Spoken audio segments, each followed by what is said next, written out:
আসসালামু আলাইকুম। আশা করি সবাই ভালো আছেন। আজকে আমরা আলোচনা করব আমাদের ইলেকট্রনিক্সের আরেকটি টপিকস নিয়ে, ডিসি পাওয়ার সাপ্লাই নিয়ে। তো ডিসি পাওয়ার সাপ্লাইটা কি? ডিসি পাওয়ার সাপ্লাইয়ের আমরা মেইন যে জিনিসটা বুঝি সেটা হচ্ছে যে ইনপুটে আমরা এসি দিব, আউটপুটে ডিসি পাবো।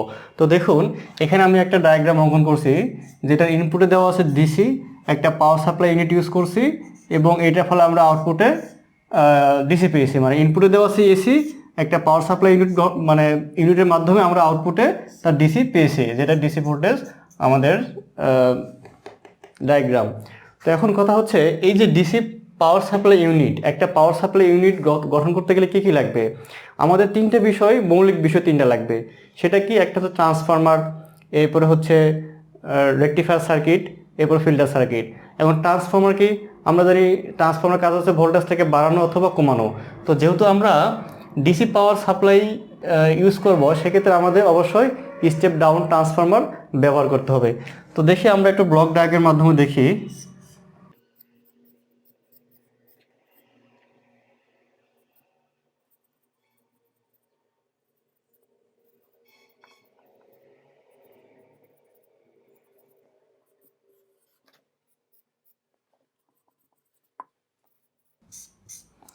তো দেখুন, একটা পাওয়ার সাপ্লাই ইউনিটে আমাদের তিনটা মৌলিক বিষয়, একটা ট্রান্সফরমার, রেকটিফায়ার এবং ফিল্টার সার্কিট দরকার।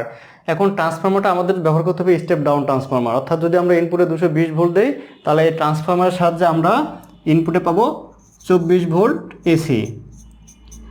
অর্থাৎ এই ইনপুটে আমরা দিলাম 220 ভোল্ট এসি, ট্রান্সফরমারের মাধ্যমে স্টেপ ডাউন ট্রান্সফরমার ব্যবহার করার ফলে আমরা এর আউটপুটে পেলাম 24 ভোল্ট এসি।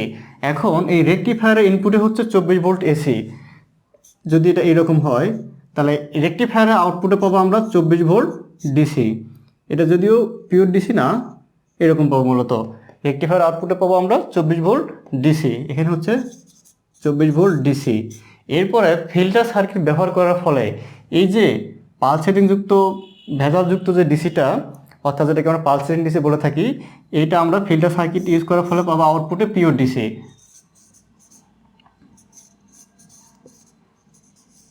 পিওর। তো দেখুন, এখানে আমি দুটো জিনিস দেখাইছি। একটা হচ্ছে মূলত পাওয়ার সাপ্লাই ইউনিট, অর্থাৎ এটা দ্বারা বুঝাইছি আমি আমাদের যে ডিসি পাওয়ার সাপ্লাইয়ের মেইন যে উদ্দেশ্য, সেটা হচ্ছে ইনপুট ডিসিটাকে আউটপুট ডিসি নিয়ে যাওয়া।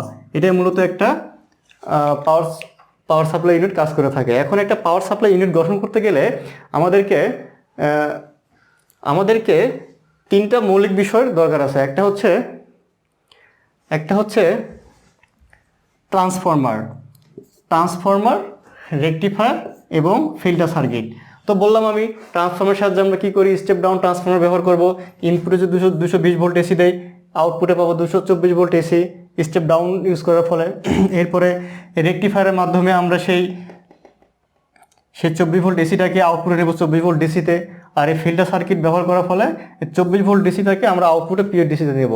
মূলত এভাবে একটা ডিসি পাওয়ার সাপ্লাই ইউনিটের কাজ সম্পন্ন হয়ে থাকে। তো এখন এই যে রেকটিফায়ার, একটা কথা বললাম, রেকটিফায়ারটা আসলে কি? রেকটিফায়ার মূলত এসিটাকে ডিসি করার জন্য ব্যবহার করা হয়ে থাকে। আমরা জানি রেকটিফায়ার দুই প্রকার হয়ে থাকে, হাফ ওয়েভ রেকটিফায়ার, ফুল ওয়েভ রেকটিফায়ার। হাফ ওয়েভের ক্ষেত্রে আমরা একটা ডায়োড ব্যবহার করব, ফুল ওয়েভের ক্ষেত্রে দুইটা ডায়োড ব্যবহার করব। এবং আরেকটা বিশেষ ধরনের ডায়োড রয়েছে, যেটা আমাদের বিশেষ করে ভোল্টেজ পাওয়ার সাপ্লাই ইউনিটে অনেক ব্যবহার হয়ে থাকে, ব্রিজ রেকটিফায়ার। তো এখন আমরা রেকটিফায়ার সম্পর্কে দেখব।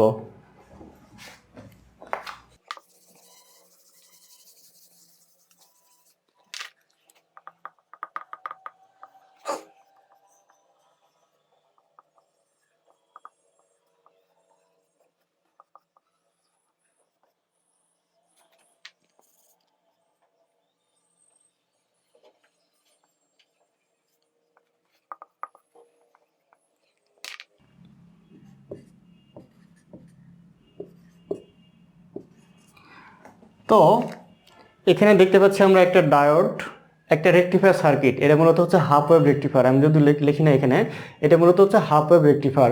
হাফ ওয়েভ রেকটিফায়ারে একটি মাত্র ডায়োড ব্যবহার করা হয়ে থাকে। একটি ডায়োড রয়েছে, একটি ট্রান্সফরমার এবং একটি আমরা এখান থেকে লোড রেজিস্টার লাগাই দিছি। এখন এই রেকটিফায়ারটা কীভাবে তার রেকটিফিকেশন প্রসেসটা করে আর কি, সেটা আমরা দেখব। এখানে দেখুন, একটা ট্রান্সফরমারের দুইটা প্রান্ত রয়েছে। একটা আমরা এ প্রান্ত ধরেছি, একটা বি প্রান্ত ধরেছি। যখন এই ইনপুট সিগন্যালটাকে আমরা দিব, এটা হচ্ছে দুইটা অবস্থান, একটা হচ্ছে পজিটিভ অবস্থান, একটা নেগেটিভ অবস্থান। যখন এই ইনপুটে পজিটিভ আসবে তখন কি হবে, এই ডায়োডটা ফরওয়ার্ড বাস পাবে, আর এই ডায়োডটা ফরওয়ার্ড বাস ফলে ডায়োডের ভিতরে কারেন্ট ফ্লো হবে। কারেন্ট ফ্লো হওয়ার পরে আমরা আউটপুটে সেটা পাবো। তাহলে যদি এটাকে আমরা এ ধরি, এটাকে বি ধরি, তার আমাদের এখানে আউটপুটে আমরা শুধুমাত্র এটা পাবো। অর্থাৎ পজিটিভের সময় যখন শুধুমাত্র পজিটিভ সিগন্যাল আমরা ইনপুটে দিব, তখন তার আউটপুটে সেই পজিটিভটা আসবে। এটা মূলত ইনপুট দেখাইছি আমি বোঝার ক্ষেত্রে আর কি, সহজ বোঝানোর ক্ষেত্রে আমি ইনপুট দিয়েছি এবং আউটপুট সার্কিটটা একসঙ্গে আঁকাইছি। হ্যাঁ, এটা হচ্ছে এ, এটা বি, এটা এ, এটা আমাদের ইনপুট সার্কিট, এটা আউটপুট সার্কিট। যখন আমরা তার ইনপুটে পজিটিভ দিচ্ছি শুধুমাত্র তখনই ডায়োডটা কি হচ্ছে, ফরওয়ার্ড বাস পাচ্ছে। আর ফরওয়ার্ড বাস পাওয়ার ফলে ডায়োডটা কন্ডাকশন করতেছে এবং ডায়োডের ভিতরে কারেন্ট ফ্লো হচ্ছে, আর সেই কারেন্টটা আমরা আউটপুটে এখানে পাচ্ছি। দেখুন, যখন আমরা এই যে বিটা দিচ্ছি অর্থাৎ নেগেটিভ প্রান্ত দিচ্ছি, যখন আমরা ডায়োডের এখানে নেগেটিভ দিব তখন ডায়োডটা রিভার্স বাস পাবে। রিভার্স বাস পাওয়ার ফলে ডায়োডের আউটপুটে কোনো কারেন্ট ফ্লো হবে না, অর্থাৎ কোনো আউটপুট পাবো না আমরা। তো দেখুন, এই যে যখন আমরা রিভার্স বাস দিয়েছি অর্থাৎ বি বিন্দু যখন আমরা দিয়েছি তখন তার আউটপুটে কোনো কিছু আমরা পাই নাই। সিমিলারলি যখন আমরা আবার এ দিয়েছি অর্থাৎ যখন আমরা আবার পজিটিভটা দিয়েছি তখন ডায়োড কন্ডাকশন করছে, তখন আউটপুটে আমরা একটা নির্দিষ্ট ভ্যালু পেয়েছি, যেটাকে আমরা এখানে এ দ্বারা নোটেশন করছি। তো মূলত এভাবেই একটা ডায়োড ব্যবহার করে আমরা রেকটিফিকেশনের কাজ করে থাকি। এটা ছিল হাফ ওয়েভ রেকটিফায়ারের ক্ষেত্রে। এখন আমি বলেছি আরও দুই প্রকার হয়ে থাকে, একটা ফুল ওয়েভ রেকটিফায়ার, একটা বেস রেকটিফায়ার। তো এখন আমরা ফুল ওয়েভ রেকটিফায়ারটা দেখব। ফুল ওয়েভ রেকটিফায়ারের ওয়ার্কিং প্রসেসটা আমরা দেখব এখন।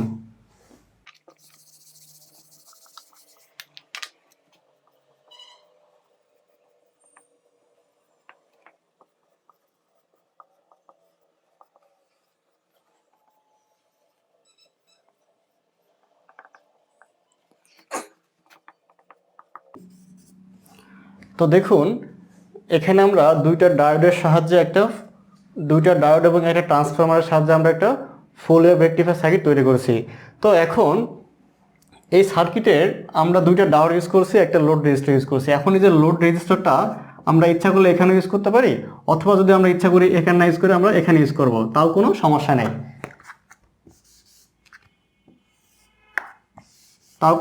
নেই, কারণ হচ্ছে আমি একটু পরে বলতেছি এটা। দেখুন, যখন আমরা ইনপুটে একটা এসি দিব,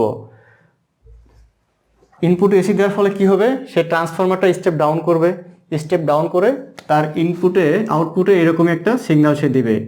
হ্যাঁ, যদি আমরা এখানে 220 ভোল্ট এসি ইউজ করি, যদি স্টেপ ডাউন হয় তাহলে 220 থেকে আমরা 24-এ নিতে পারবো, 24 ভোল্ট এসি অথবা 12 ভোল্ট এসি, এটা আমাদের ইচ্ছা, মানে আমাদের উপর ডিপেন্ড করবে আর কি। তো ট্রান্সফরমার আউটপুটে আমরা সিমিলারলি এই ভোল্টেজটাই পাবো, এই সিগন্যালটা পাবো, যেটা একটা এসি সিগন্যাল। তো এখানে দুইটা প্রান্ত, একটা হচ্ছে এ প্রান্ত আর একটা বি প্রান্ত। যখন এ প্রান্ত হবে, আমরা এর আগেও দেখলাম যে শুধুমাত্র ফরওয়ার্ড বায়াসের ক্ষেত্রে ডায়োড কন্ডাকশন করে, অর্থাৎ এই ডায়োডের যে পজিটিভ প্রান্ত এবং পজিটিভ প্রান্তের সঙ্গে যদি আমরা ইনপুটে পজিটিভ দিই তাহলে শুধুমাত্র তখনই ডায়োডটা কন্ডাকশন করবে। তো যখন আমরা এখানে ইনপুটে পজিটিভ দিচ্ছি অর্থাৎ এই সাইকেলটুকু শুধুমাত্র এইটুকু আমরা দিচ্ছি, হ্যাঁ, যেটা পজিটিভ ভোল্টেজ, এইটুকু দেওয়ার ফলে কি হচ্ছে, আমাদের ডায়োডটা কন্ডাকশন করার ফলে আমরা আউটপুটে একটা মান পাচ্ছি। যেমন এটা যদি এ হয়, এটা যদি বি হয়, তাহলে কি হবে, শুধুমাত্র এ। যখন আমরা এখানে পজিটিভ দিচ্ছি এটার জন্য শুধুমাত্র তখনই আমরা এটা পাচ্ছি। যখন এ প্রান্ত পজিটিভ তাহলে তখন বি প্রান্ত হচ্ছে আমাদের নেগেটিভ। আবার যখন বি প্রান্ত আমাদের নেগেটিভ হবে, বি প্রান্ত নেগেটিভ হলে আমাদের সিগন্যালটা হবে এরকম হবে। বি প্রান্ত নেগেটিভ হওয়ার ফলে আমাদের এটা আসবে পজিটিভ, তখন আমাদের বি প্রান্ত পজিটিভ হবে। বি প্রান্ত পজিটিভ হওয়ার তখন আমাদের এই যে ডায়োড D2, তখন ডায়োড D2টা কন্ডাকশন পাবে। অর্থাৎ একটা সিগন্যালের আমরা জানি দুইটা উপাংশ থাকে, একটা পজিটিভ উপাংশ, একটা নেগেটিভ উপাংশ। যদি আমি এই নেগেটিভ উপাংশটা এখানে ইউজ করি তাহলে আমাদের এই পজিটিভ অংশটা আসবে এই প্রান্তে আসার ফলে আমার ডায়োড D2 কন্ডাকশন করবে, তখন আমরা আউটপুটে D2টা পাবো। এখানে D1 দেই, বুঝতে সুবিধা হবে আমাদের। এটা একটা ইনপুট ছিল, আউটপুটে আমরা একবার পেয়েছি D1 আর একবার পেয়েছি D2। আবার যদি এই প্রসেসটা চলতেই থাকবে, যখনই আমাদের এই ইনপুটে পজিটিভ আসবে, ডায়োড ফরওয়ার্ড বাস পাবে D1, তখন আমরা এই আউটপুটটা তখন আমরা D1 এ পাবো আর কি। আর বিপরীত ক্ষেত্রেও যখন এই প্রান্ত নেগেটিভ হবে তখন এই প্রান্ত পজিটিভ হবে। তো দেখুন এখানে যখন এই প্রান্ত পজিটিভ হচ্ছে তখন শুধুমাত্র ডায়োড D1টাই কন্ডাকশনে যাচ্ছে, আউটপুটে পাচ্ছে, কিন্তু ডায়োড D2 আমরা পাচ্ছি না আউটপুটে, কেননা তখন ডায়োড D2 রিভার্স বায়াস পাচ্ছে। আবার বিপরীত ক্রমে যখন আমাদের ডায়োড D1টা আসতেছে নেগেটিভে, তখন ডায়োড D2টা হচ্ছে পজিটিভ মানে ফরওয়ার্ড বায়াস, তখন আমরা আউটপুটে D2টা পাচ্ছি। এভাবে আমাদের চলতেই থাকবে, একবার D1 একবার D2, এভাবে আমাদের কন্ডাকশন পেতে থাকবে। তো দেখুন আমি একটা বিষয় এখানে বলি, যখন আমরা ট্রান্সফর্মারটা ইউজ করলাম, স্টেপ ডাউন ট্রান্সফর্মার, 220 ভোল্ট আমরা ইনপুটে দিলাম এসি, তো আউটপুটে আমরা যেটা নিব আমাদের উপর ডিপেন্ড করবে, 24 ভোল্ট ডিসি নিতে পারি, 24 ভোল্ট ডিসি নিতে পারি, অথবা হচ্ছে 12 ভোল্ট ডিসি নিতে পারি, সেটা আমাদের উপর ডিপেন্ড করবে। তো এই ট্রান্সফরমারের যে আউটপুটে আমরা পাচ্ছি 220 ভোল্ট এসি থেকে 24 ভোল্ট বা 12 ভোল্ট এসি, এই ডায়োড ইউজ করার ফলে এই এসিটাই আমরা আউটপুটে, যদিও আমি এখানে সিগন্যালটা আমি এভাবে দেখাইছি, কিন্তু ডেফিনেটলি এটা আসবে এইরকম, মূলত এটা ডিসি আকারে আসবে। আমরা যখন ফিল্টার সার্কিট ইউজ করবো তখন সেটা পিওর ডিসি আকারে আসবে আর কি। তো ডায়োড ইউজ করার ফলে আমাদের শুধুমাত্র নেগেটিভটা একবার যাচ্ছে, নেগেটিভ যাচ্ছে যখন D2 যখন কন্ডাকশন পাচ্ছে, তখন হচ্ছে যখন D1 কন্ডাকশন পাচ্ছে তখন নেগেটিভটা বাদ যাচ্ছে, আর যখন D2 কন্ডাকশন পাচ্ছে তখন আমাদের পজিটিভটা বাদ যাচ্ছে আর কি। তো মূলত এইভাবেই একটা ডায়োড তার রেকটিফিকেশনের কাজটা কন্টিনিউ করে থাকে। তো আমাদের হাফ ওয়েভ গেল, ফুল ওয়েভ গেল, এখন আমরা দেখবো ব্রিজ ওয়েভ, মানে ফুল ওয়েভ ব্রিজ রেকটিফায়ার।